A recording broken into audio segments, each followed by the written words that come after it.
हे भोले जोगिया हो मोर राम।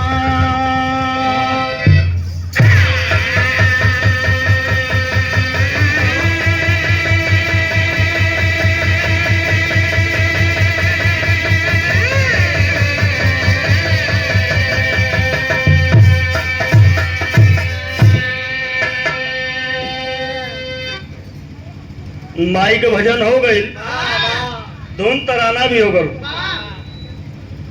और जौने उपलक्ष्य में हम लोग आल है वो विषय के भी बात थोड़ा सा होवे के चाहिए।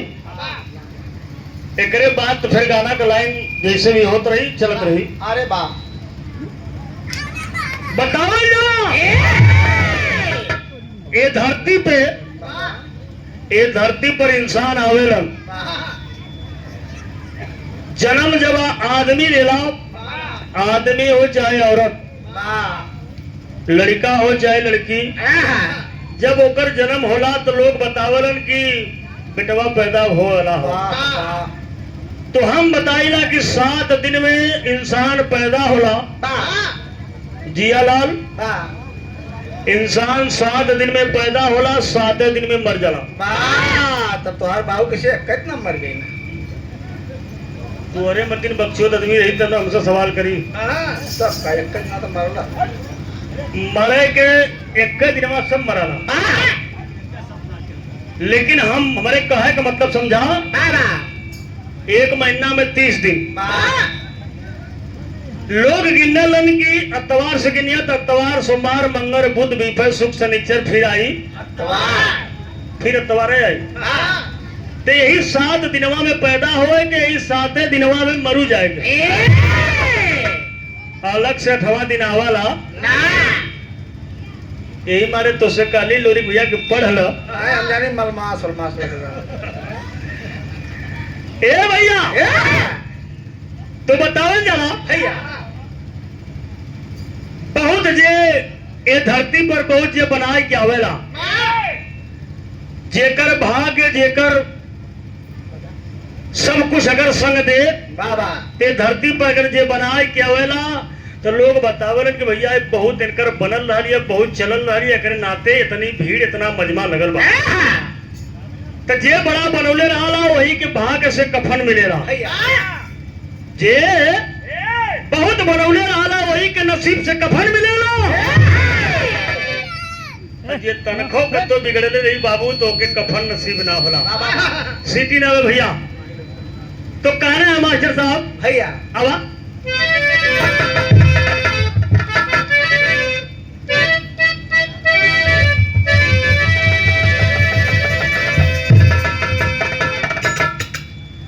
कहना ही नाही हो नाही बोला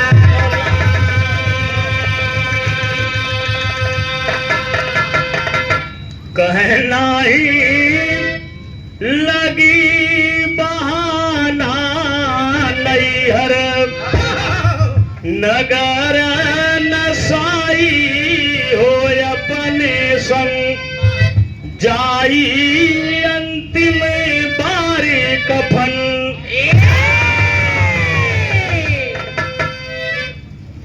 हमारे आपके घरे में कुल गजल रही, सोना चांदी सब कुछ रही। हम लोग एक कहावत होला कि आदमी रुपया के बिस्तर पर लेटेला,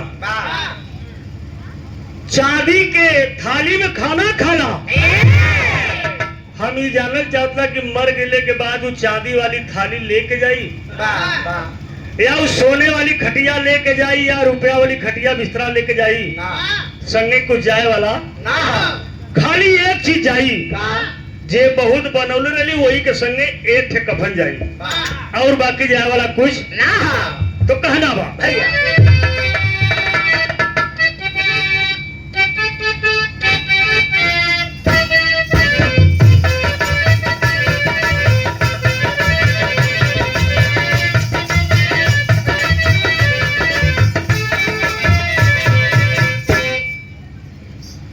का बजूला मास्टर साहब। ए भैया नाही नाही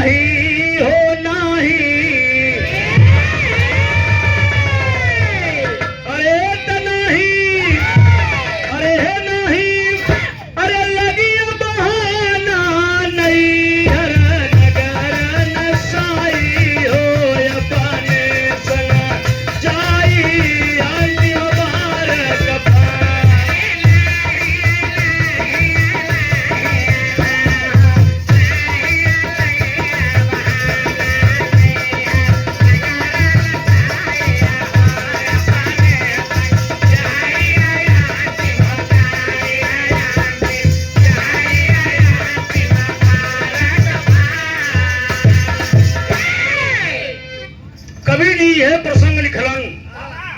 नाही लगी बहाना नैहर नगर नसाई हो अपने संग जाई अंतिम बार कफार। यही से मास्टर साहब तनी छंद का लाइन बा।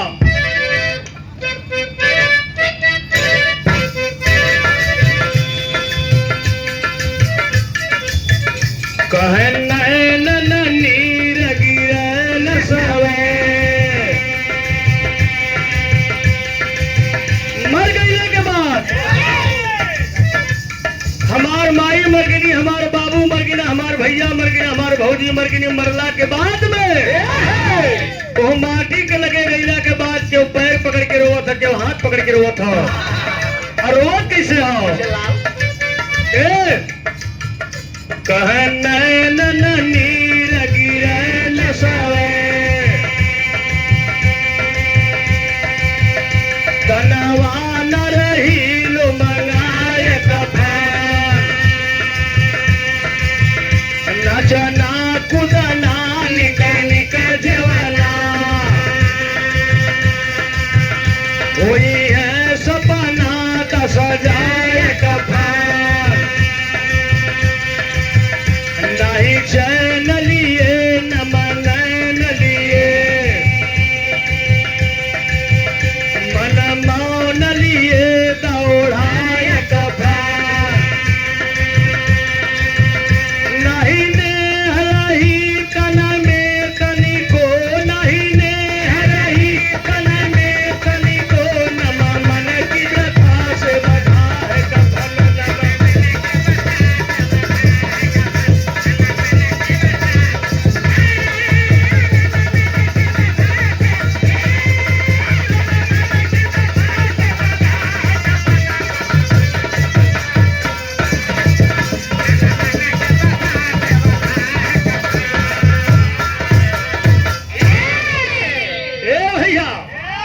यही भाव पर लिखा हमारे कवि श्री।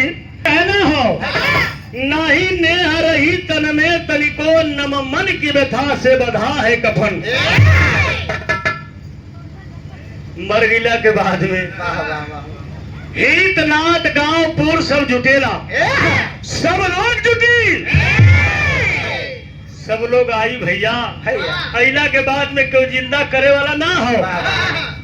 नेह निकट तब अंत मिलन, अरे नेह निकट तब अंत मिलन, अरे निज भागन से मिले कथा, अरे निज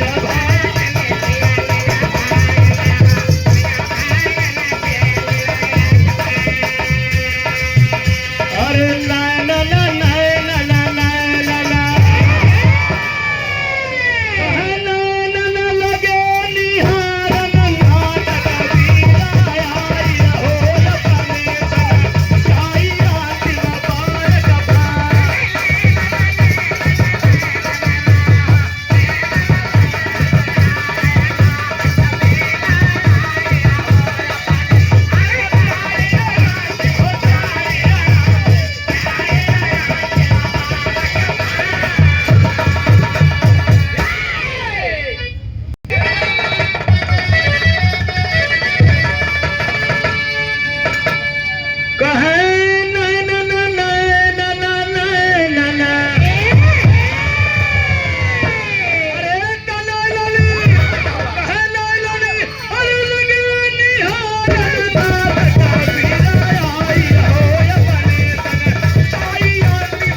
नैनन लगे निहारन नाथ कबीरा आई हो अपने संग जाई अंतिम बार कफार।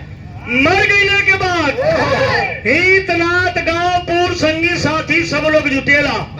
ये लोग कहिए कि यार बहुत बढ़िया आदमी रहलन, बहुत बढ़िया व्यवहार हल, बड़ा निक काम करतलन, कैसे ऐसा का होगल।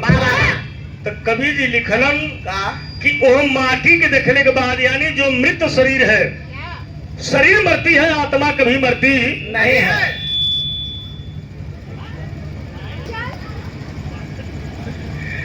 और देखें सादर 500 रुपया पुरस्कार हमारे स्वर्गीय पिता श्री सुभाष विश्वकर्मा जी के ये जितना भी बहन है हमारे जितना बुआ हमारे हमारे कुल बुआन की तरफ से 500 ई तो बतौली पैसा न देवो ना 150 न दे 100 पूरा दे कन्हैया बेटवा हुआ पूरा 100 दे तू मत घबरा ना हम ले उनसे हाँ बाप बेटवा का नाता हो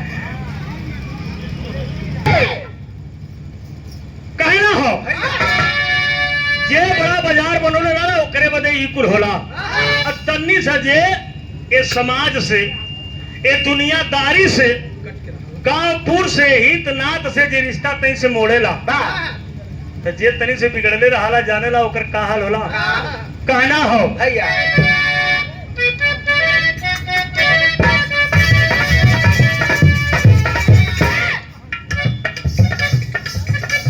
कफन के लिए कितने कलपे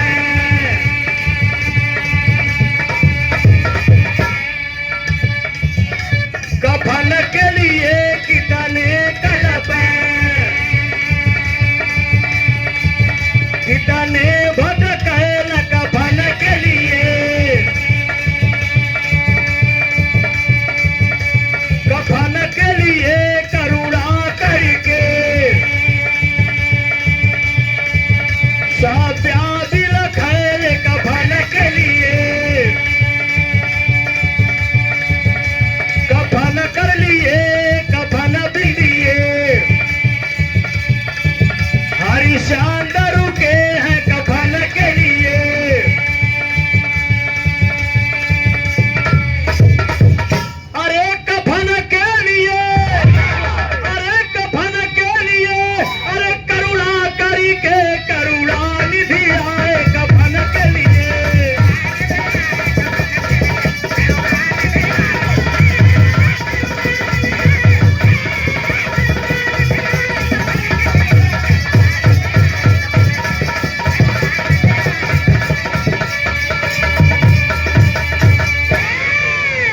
भैया हो बतावल जला प्रमाण मिलेला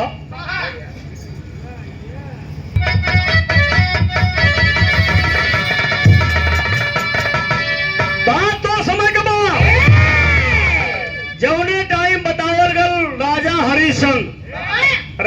हरिश्चंद्र के बेटवा रोहित दास राजा हरिश्चंद्र सब कुछ अपन लुटा दिलन ज्यादा कहानी उनकर बतौले काम ना दुनिया जाने ले सब कुछ लुटा दिलन दान दे दिलन एक काशी के नगरी में गईलन संजोग से बारे भगवान कैसन माया रहल बताओ जला रोहितास के जोने टाइम सर पर डसले बा मतारी सभ्या वही बेटवा रोहितास के लेके गए वही घाट पे जोने घाट पर बताओ जला कल्लू डोम राजा हरिश्चंद्र जोने घाट पर रखवारी करता वही लेके गैलिन बेटवा के कहलिन कि बेटवा के आग दे दा मतारी सभ्या रोत हईन हरिश्चंद्र कहलन की ई हाव के सभ्या कहलिन तोहार बेटवा ना चिन्हत हुआ कहलन की ना ना बेटवा चाहे जेकर हो लेकिन हम जेकर यहाँ नौकरी करथिला ओकर नमक हरामी ना कर सकी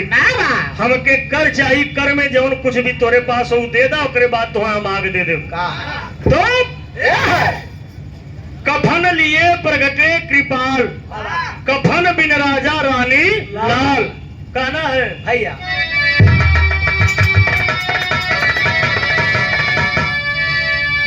वही टाइम भगवान के बड़ा तकलीफ भयल बाबा वही टाइम भगवान के बड़ा दुख भल दुनिया के मालिक के कहलन की बार हरिश्चंद्र आज अपने इंसानियत के नाते अपने सत्यता के नाते तू अपने बेटवा के ना चिन्हत हुआ तो कहना हो भगवान के होए के पड़ल अरे निशा निशा रे निशा अरे निशा कहा निशा अरे निहानी डरा हरि दर्शना कइला पाई हो अपनी चाई हाथी बपार कपार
दुख भयल कालन की बार है हरिश्चंद्र, वही दुनिया के मालिक प्रकट भइले। जा करके राजा हरिश्चंद्र, उनकी पत्नी सभ्या और बेटवा रोहितास सभी लोगों को दर्शन दिए हैं। दर्शन देने के तत्पश्चात बताया गया स्वर्ग लोक से विमान आया और तीनों प्राणी को लेकर के विमान स्वर्गलोक में चला गया। इंसान के रूप में अगर भगवान भी आल हो, स्वयं भगवान कन्हैया हो, चाहे मर्यादा पुरुषोत्तम राम हो, इंसान के रूप में अगर ये माटी पर के आयल है तो के एक न एक दिन दुनिया छोड़ के जाए के बाद तो बताओ जरा कि बिना कफन के गल गयल, बिना कफन के सड़ी गयल कना न जब ज्यादा कहना हो कहाँ गली गई, अरे गली गई, अरे पांडव बलिवनवा बिनी कफनवा के, अरे गली गई पांडव बलिवनवा बिन कफनवा के, अरे सांघवा में द्रौपदी जननवा बिन कफनवा के।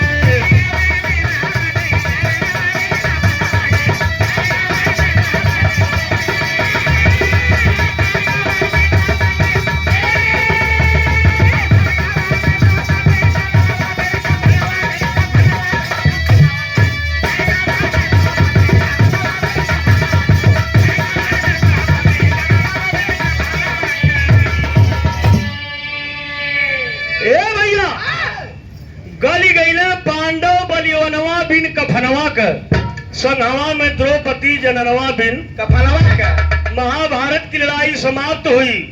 पांचों भाई पांडव संग में द्रौपदी हिमालय की तरफ चले गए। बारी बारी से लोग गलते गए, उनको कफन नसीब हुआ नहीं। क्यों देव वाला रबे न कल कुल कई के का कैला जब तो के उहे नहीं मिलल। ए भैया दूसर की लाइन हो कि कान्हा जी की लसिया, अरे कान्हे बला टकाई, अरे घूम बली राम गईल कफन भुलाई।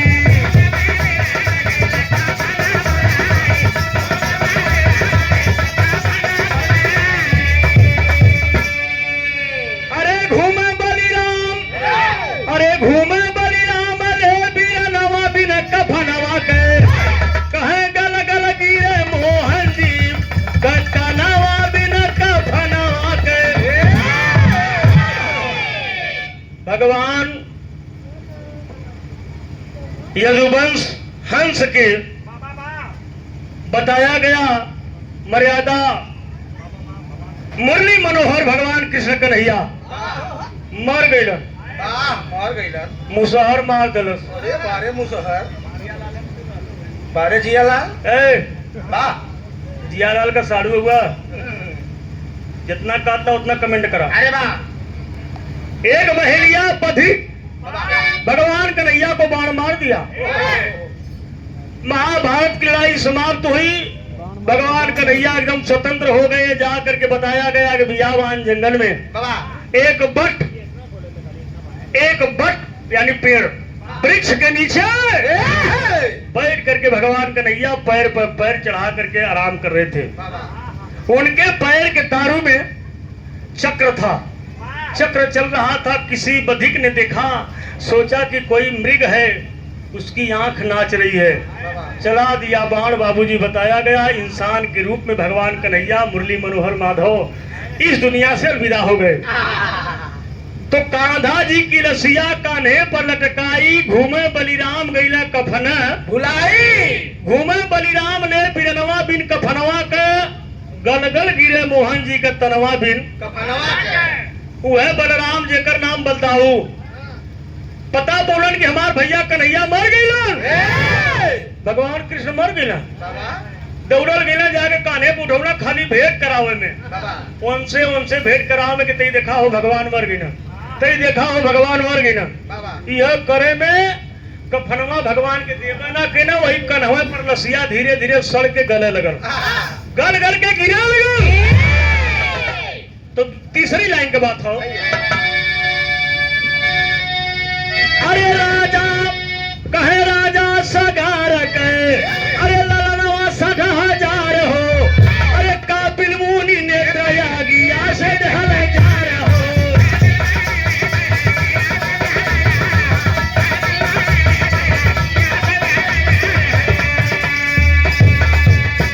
अरे जरी गई सागर के ललनवा बिन कफनवा के गंगा के कैली फिरी तरनवा बिन कफनवा के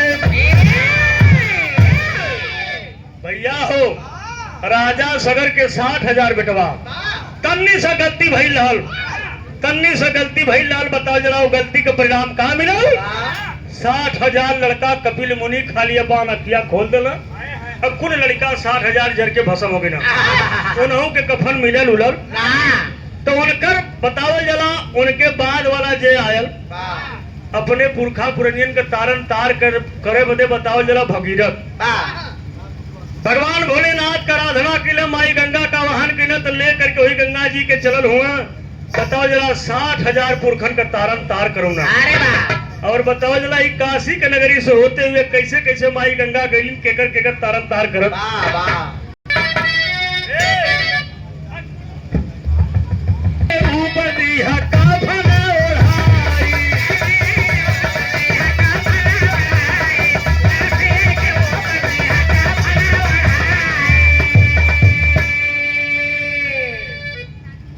ई बिटिया रानी की तरफ से 1 रुपया पुरस्कार बा बहुत बहुत आशीर्वाद बा माँ काली सदा सुखी रखे बनौले रहे सबके कहना हो कि कहे दिल मोहम्मद गुरु अरे सबसे चेताई अलसिया के ऊपर दिया कफन ओढ़ाई अरे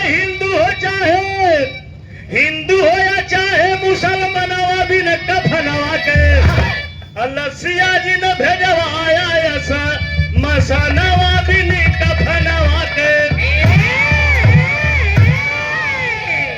भैया हो गौर करने की बात है चाहे हिंदू हो चाहे मुस्लिम हो चाहे सिख हो चाहे ईसाई हो अपने अपने मजहब से सब लोग काम करते हैं हिंदू है तो कफन देगा मुस्लिम है तो वो जिसका मजहब जिसका है वो करेगा तो अलग अलग सबका मजहब है गाने की आखिरी लाइन मास्टर साहब